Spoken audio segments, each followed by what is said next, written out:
I wanted to start with a little bit of a personal story.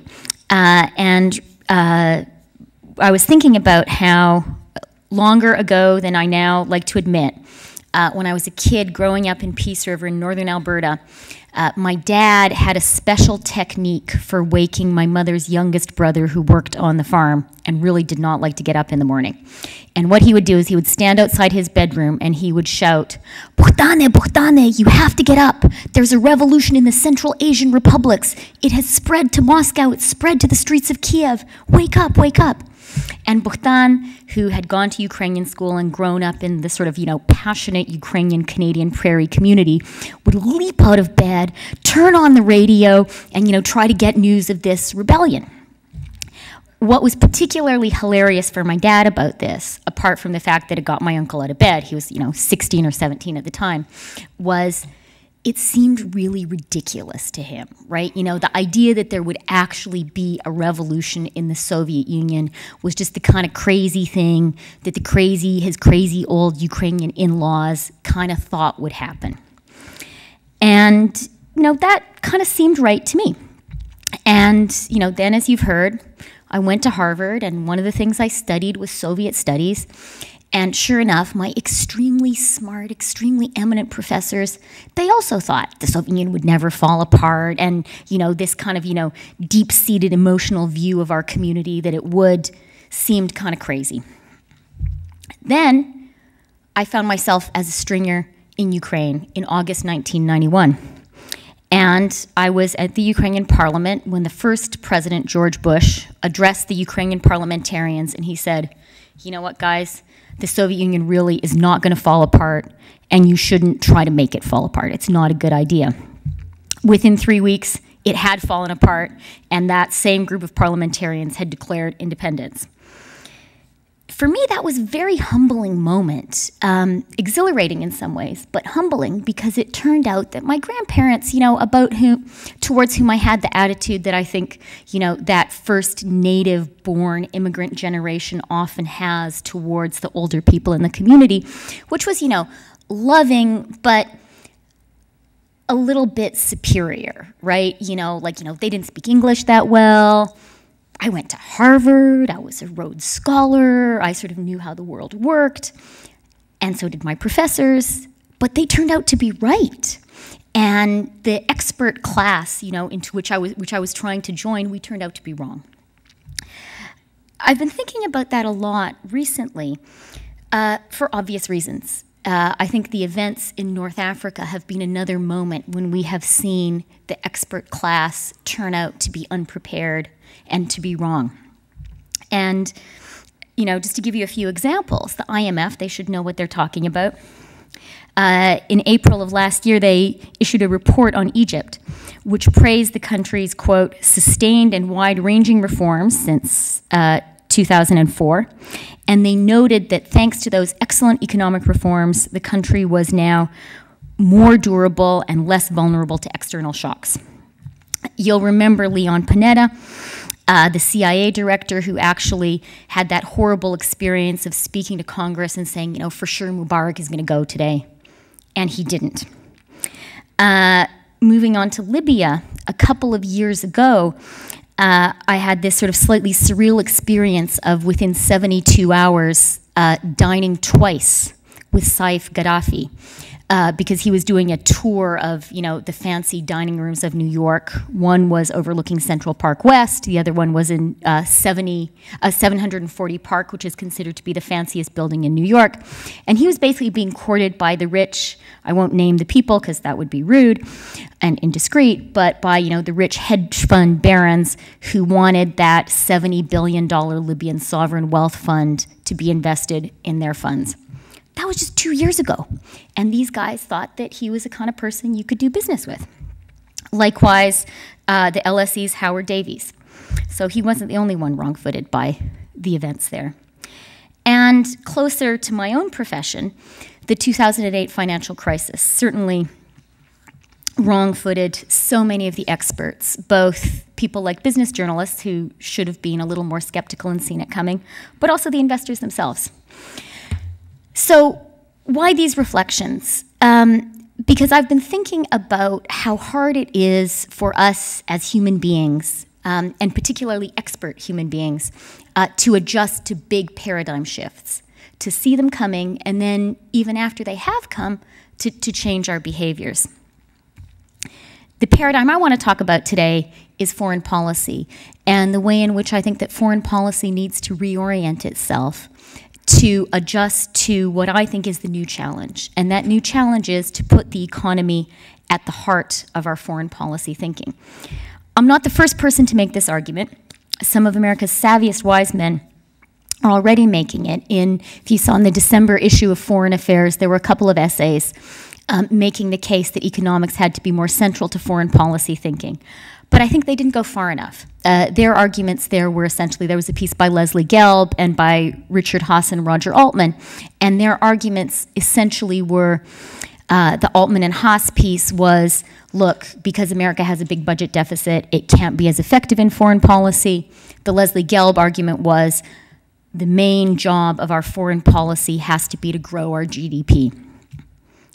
I wouldn't disagree with those, but I think I would go further and say that the reason that we have to put economic issues and an economic way of thinking about the world at the center of our foreign policy paradigm isn't just because America is running out of money, but also because national security and international relations, the classic concerns of diplomacy of people here, are now largely driven by economic concerns.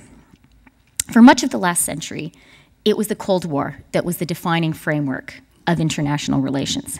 Containing communism and ultimately helping to defeat it were, I think rightly, I've admitted that I'm Ukrainian, the defining goals of the West's engagement with the rest of the world.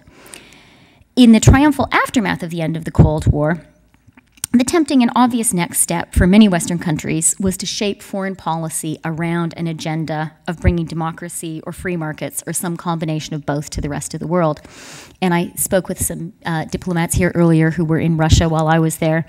We saw that, that was the agenda, that was the campaign.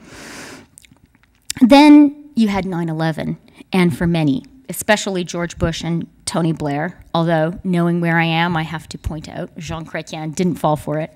But for many, the reaction to 9/11 was to add teeth and a more traditional national security justification to that campaign. And, instead, really in an echo of the Cold War, you had a new black and white.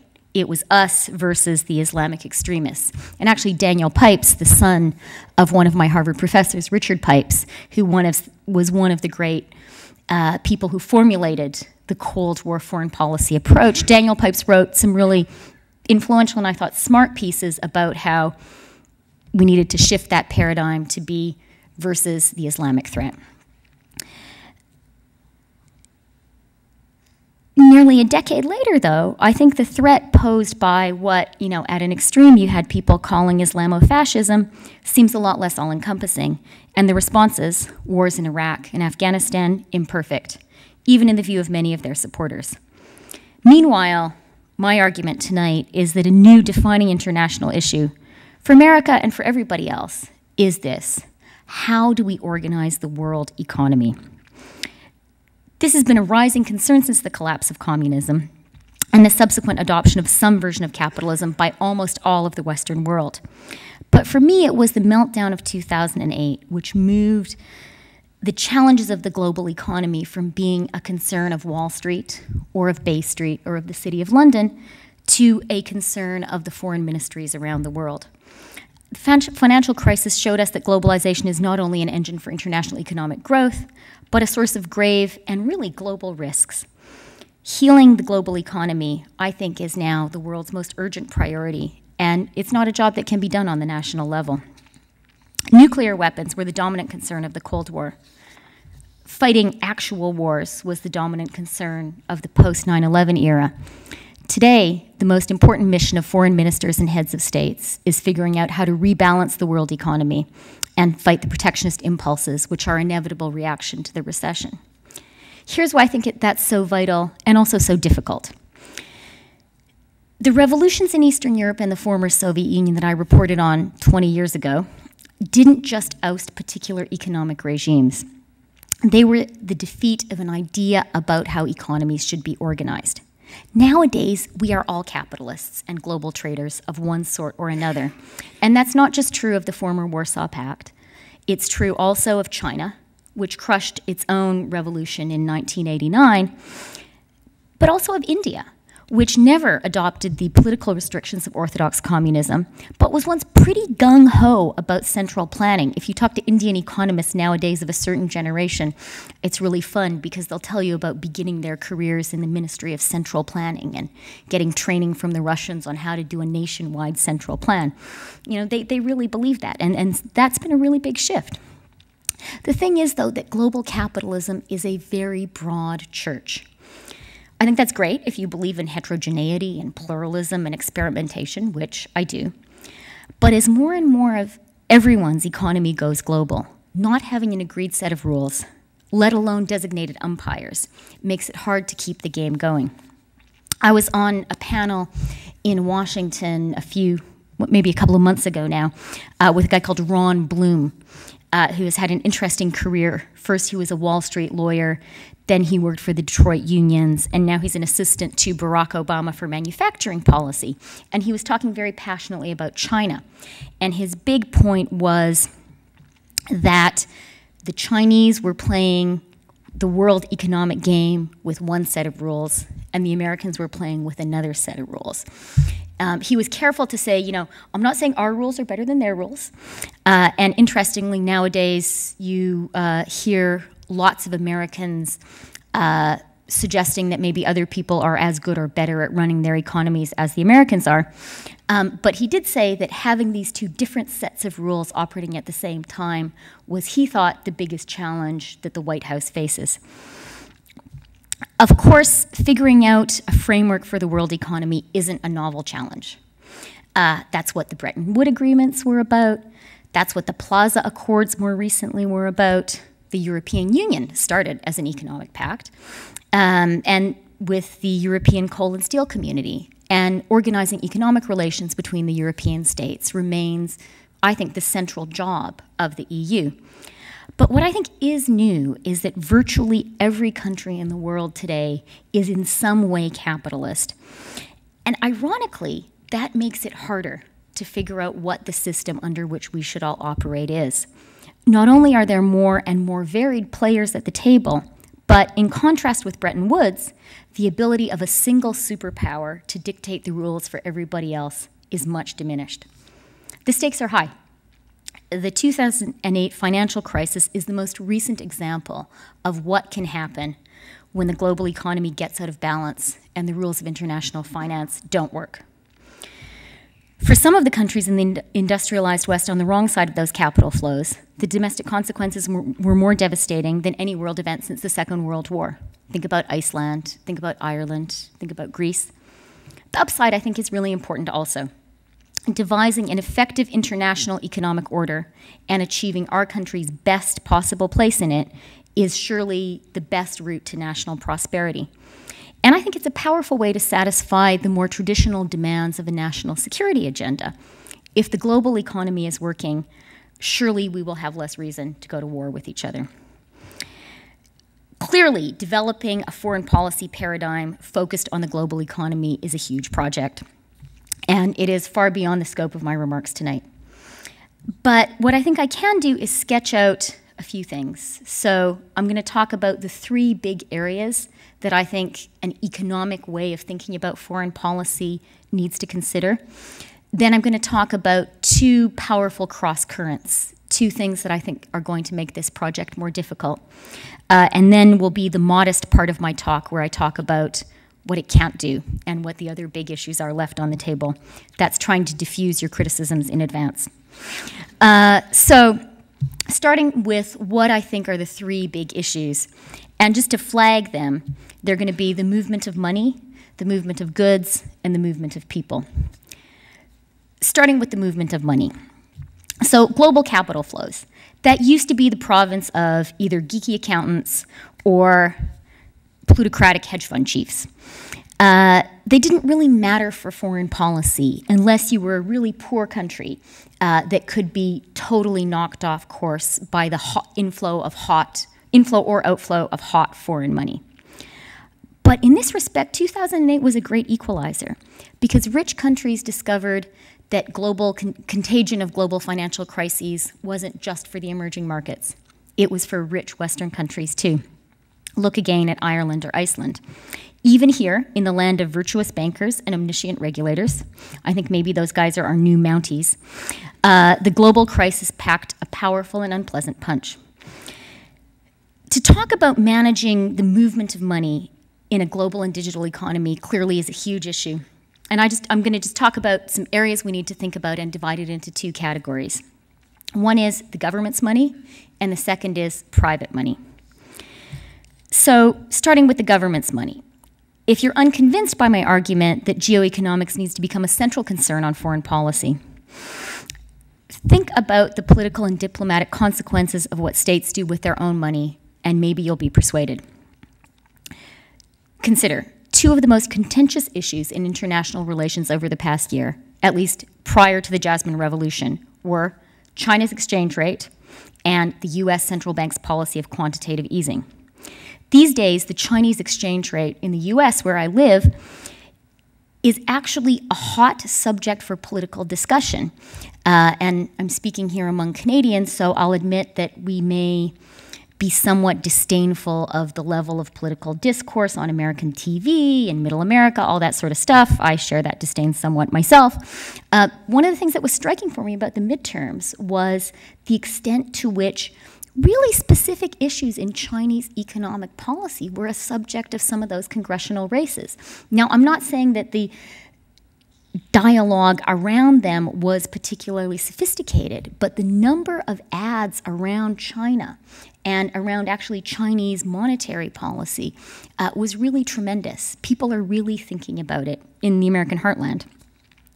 As far as the Federal Reserve and monetary policy there becoming a subject for international debate, just think about Ben Bernanke, quantitative easing, QE2 as we in the trade call it, and recall that Guido Montanha, the Brazilian foreign minister, accused Ben Bernanke, a mild professorial sort of guy, of firing the first shot in the global currency wars because of a US monetary policy decision. That's a really interesting shift of these sorts of issues from the world of economists and central bankers into the foreign policy debate.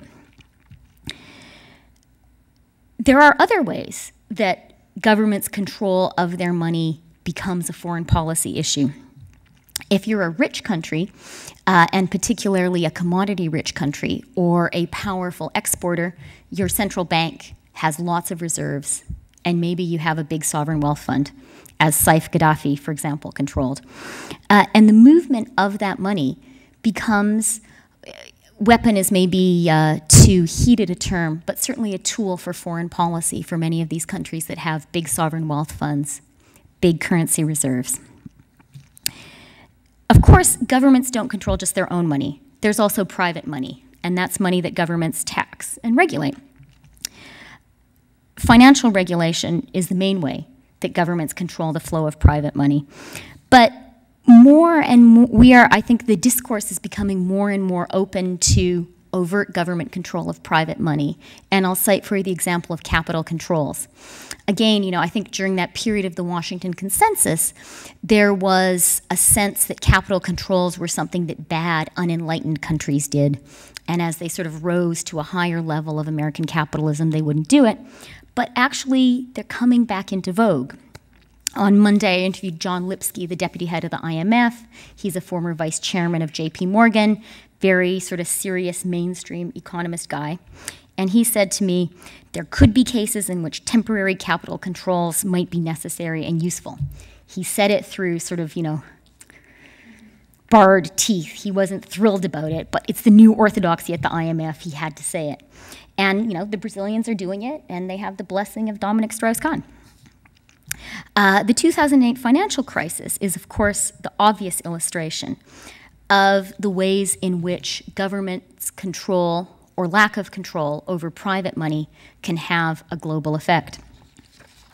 And I think that national decisions about the flow of money within their economy can have an international effect in more subtle ways too.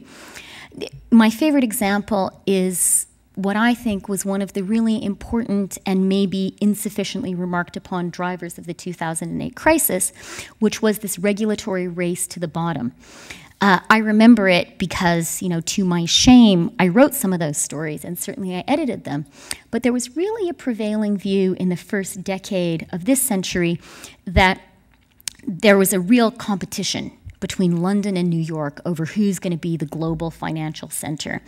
And the prevailing view, and this was, sort of blessed by McKinsey, blessed by stories in the Financial Times, was the way you win this race to be the global financial center is to be the best at what was called light touch regulation. Well, we all know how that ended. And it had consequences beyond the borders of the countries that did it.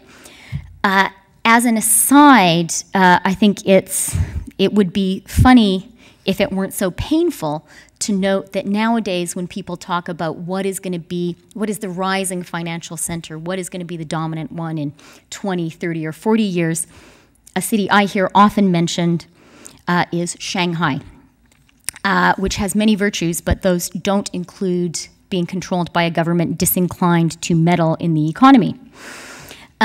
We're seeing, 2008 is not that far away, but I am already hearing a similar sort of discussion developing around questions of regulations of hedge funds, the impact of the Volcker rule, the impact of taxation of hedge funds in areas like carried interest.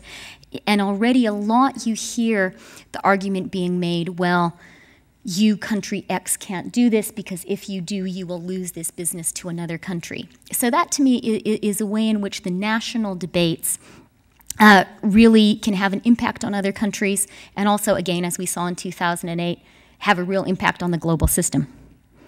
Second subject I wanted to talk about, the movement of goods.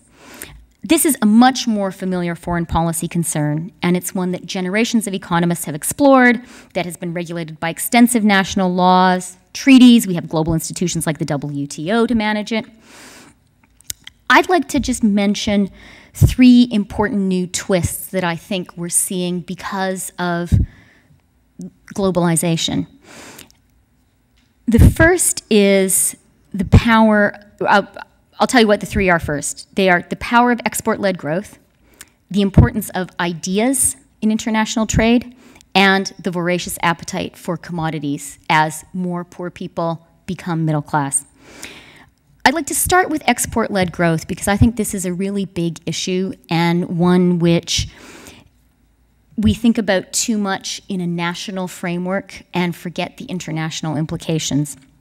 So when I talk about the challenge of export-led growth, I like to use a smart phrase that my friend and former professor Larry Summers came up with, and that is his point that there are no Martians.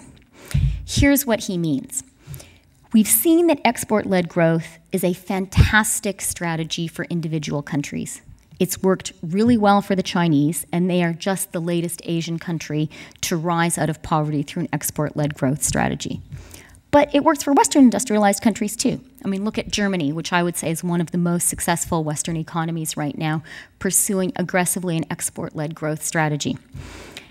You hear now a lot of China and German envy in the United States, mostly around this issue. Why can't we have an export-led growth strategy too? But I think the problem with that is obvious, and this is why Larry says there are no Martians. If every country decides, I want to be the super exporter with a trade surplus and have export-led growth be what powers my economy, who is going to buy the trade surplus goods of planet Earth? A really, really big problem. We didn't worry about that before because for the first part of this millennium, the Martians in the world economy were Americans, the American consumer. No matter how much other economies could produce, there was always that voracious American consumer there to buy it up. But that ended with the 2008 financial crisis. And now not only has the American consumer's access to credit become more constrained, but he may have lost his job or fear that he might. This has left Americans really, really frightened.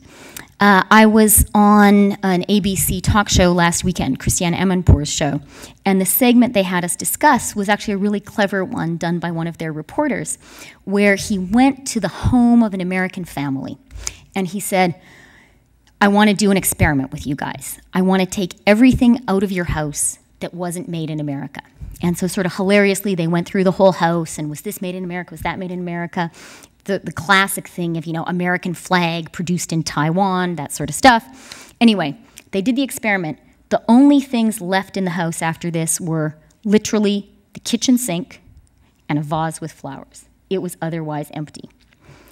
This is really, really scaring the Americans. And the conclusion of this program was export-led growth, buy American, export-led growth.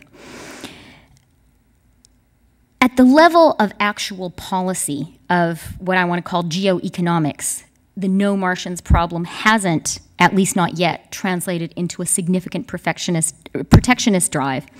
And surprisingly, for free traders like me, especially given the experience of the Great Depression, where you did have a protectionist response, that hasn't happened yet. But it has led to significant and overt pressure on the most powerful practitioner of export-led growth, China, to stimulate domestic demand. I think that this is really a remarkable moment, that we now think that it is reasonable for countries in their relations with others to have a strong point of view on what your national economic policy should be. This is now taken for granted, particularly in the United States, that it is absolutely reasonable to demand of the Chinese government that it reorient its economy and have regular Chinese people buy more GE refrigerators. But that's a really big deal and a really big shift of where foreign policy is allowed to reach. The second twist I want to talk about in the movement of goods is the importance of ideas and goods based on ideas in global commerce. Trade in these products, everything from my BlackBerry, which I left over there, to word processing software, to Google Ads, is an intensely political business. It depends on robust intellectual property laws, which can pit domestic bootleggers against foreign sellers. And really importantly, as we're seeing right now, many of these products have the power to undermine authoritarian regimes. That makes those regimes really scared about them. What does foreign policy have to say about that? An important question for geoeconomics is the extent to which we should be trying to devise international rules and indeed rights governing the trade in ideas. And to what extent should diplomats be backing their country's own businesses when disputes about this arise? Of course, these ideas-based products aren't unique in being both the subject of international trade and of national security. We've had high-tech manufactured goods like jet engines around for a long time that raise similar concerns. But what I think makes this trade in ideas-based goods more complicated now is what an HP executive described to me as the consumerization of technology. A Boeing or a Bombardier contract is important to that company's workers, to its shareholders, to its executives. But there is a much wider public interest in what happens with Google, what happens with BlackBerry. The final geoeconomic issue in the movement of goods that I want to talk about is the rising value and strategic power of commodities. A lot of us, especially in a place like Ottawa, not so much in Peace River, like to think of this as being the era of virtual goods and of the creative class. But actually, we're also living in the age of commodities. That's because, as we all know, hundreds of millions of people who were really, really poor now can afford to eat meat. They can afford to wear more than one set of clothes, cotton rising in value. They can afford maybe to buy some sort of motor vehicle or buy some appliance. Since the Industrial Revolution, technological innovation has consistently defied the grim prediction of Malthusians and neo-Malthusians. So I don't want to suggest here that there's a danger that the world is going to run out of stuff. I very much don't believe in that. But I do think that in the short term, natural resources, including agricultural land, my dad asked me to put that in, are appreciating not only in economic value, but they are becoming strategic tools. So far, the Russians and the Chinese have been the most aggressive about connecting the dots between commodities and foreign policies.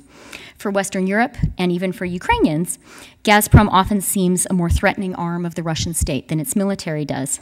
And last September, we saw China using rare earths explicitly as a weapon in a territorial dispute with Japan. With oil now at more than $100 a barrel and food price shocks having a real catalytic effect in North Africa, I think that this is going to be a really important issue for foreign policy to think about, not just those commodity traders. The final piece of geoeconomics that I wanted to sort of flag for your attention, something for you guys to write position papers on and elaborate an excellent Canadian foreign policy about, please, is the movement of people. I'm especially happy to be talking about that here because one of the reasons I am a proud Canadian is Canada's immigration policy. I think it's really terrific and a huge contrast to the United States. But one thing I did want to think about as we think about the movement of people and how that can have an impact not just on our national economies, but on our foreign policy, on how our country relates to the rest of the world, is the way the immigrant experience has changed in an age of globalization, cheap transport, and easy mass communications. I think about my grandparents. When they finally made it from Ukraine to Canada, you know, a terribly difficult journey through DP camps in Germany and so forth, they never went back. That was partly because the Soviet Union was an authoritarian regime and they probably would have been arrested and shot or sent to Siberia, so not a great idea. But it was also because travel was really expensive and communication was really difficult. I contrast that with my friends Andriy and Natalka, whose children go to Ukrainian school with my own in New York. Andriy, whose brother lives in Toronto, sends his sons every summer back home to his village outside Chernivtsi for the summer. He says it's because he doesn't want them to become too snobby. He is an investment banker who works at Barclays, and his sons go to one of the fanciest, toniest prep schools in New York, and he is worried they will become lazy, bad at math, and take life for granted. So they spend 2 months a year in a village in Ukraine that has no electricity or running water. It does toughen the kids up. He also sends money home, and his mother spends about a month a year in New York and in Toronto. It's not just immigrants like Andriy who have the money who can maintain that very close set of connections with their home country. I have another Ukrainian friend in New York, Nadia. She's a cleaner and a babysitter. She's going to go to teacher college in September. She sends money back home every month. She goes home at least once a year. And she is in very close contact with her friends through the Russian version of Facebook called Odnoklasniki. Every immigrant community nowadays is tied with this sort of very, very intense web of connections. I was in Vancouver about 6 months ago, and people were talking to me about the so-called satellite dads, whose business was principally based in China and whose families lived in Vancouver and who went back and forth. I interviewed recently the CEO of Zappos, you know, the online shoe guys. If you don't, strongly suggest excellent way to buy your shoes. And the guy who runs it, young kid, I think, he's the son of Taiwanese immigrants. When Zappos decided that they wanted to make their own label shoes, he called up his father, who is Taiwanese, Chinese, and his dad is the guy who went to China, got in touch with his old friends. They now run Zappos factories. So again, you know, that close web of connections. And of course, I guess I am an immigrant. I live in New York, but I maintain close connections with my home country. Here I am. I even write a weekly column for the best newspaper in my home country. So immigration is no longer a one-way trip.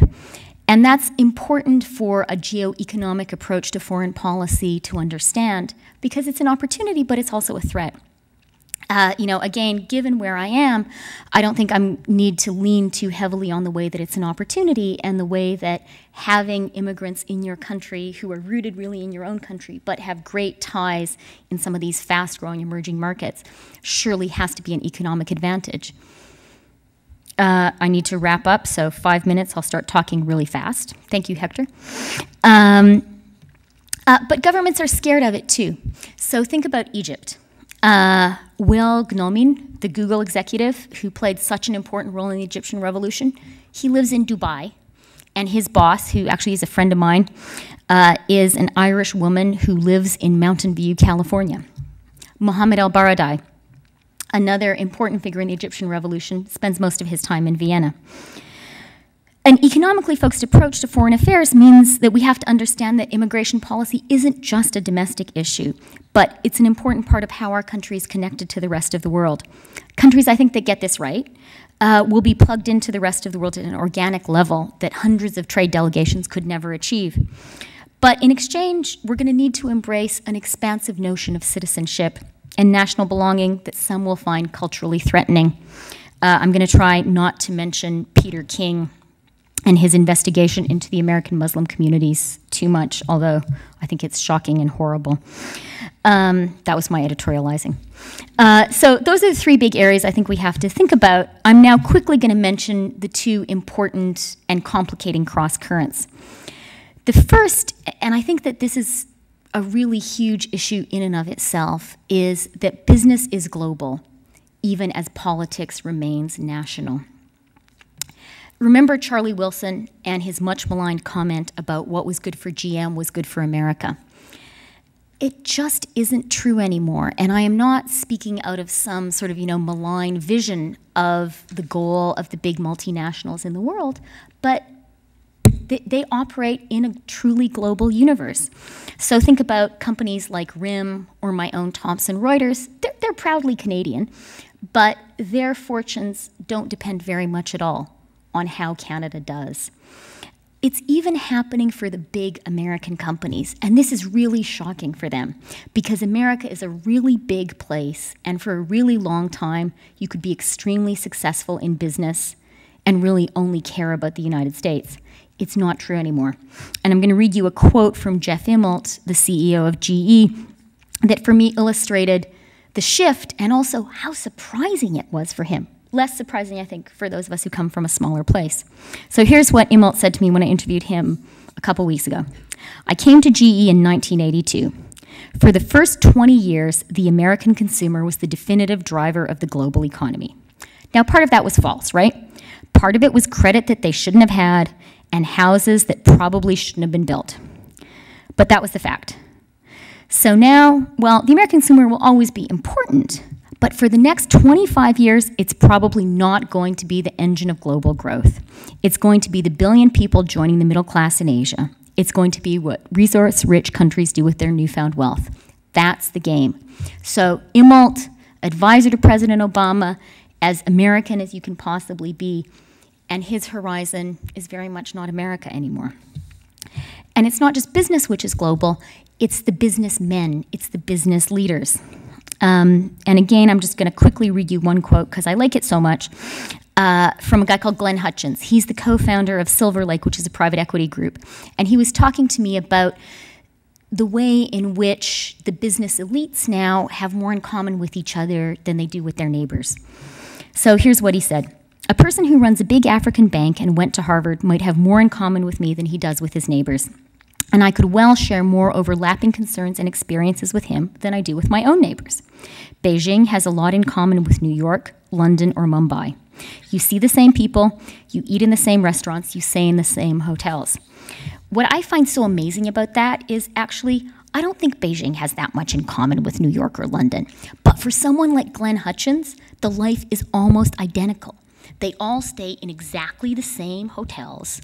Four Seasons, usually another great Canadian success story. So they stay in the Four Seasons wherever they are.